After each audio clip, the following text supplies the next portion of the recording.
আমার ডিমের তরকারিটা পুরোপুরি কমপ্লিট। এবার নামিয়ে নেব। আলু আগে থেকেই ভেজে রেখেছি।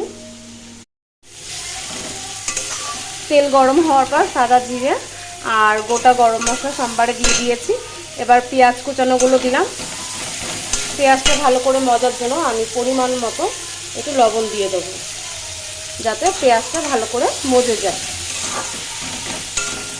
আদা রসুন আর লঙ্কা আর ধনে আর জিরে গুঁড়ো একসাথে আবার একটু ভালো করে পেস্ট করে রেখেছি। পেস্ট করা মশলাটা আর হলুদ আর কাশ্মীরি রেড চিলি একসাথে মিশিয়ে আমি দিয়ে দিলাম। ভালো করে এবার মশলাটা কষা হোক, তারপরে আসছে। এবার একটু অল্প পরিমাণে গরম জল ঢেলে দেবো। এটা কিন্তু ঝোল দেওয়া হয়নি, এটাকেও ভালো করে কষাবো। পরে গরম জল করা আছে সেটাই দেবো পরে। ভালো করে এটা একটুখানি ফুটে নিই।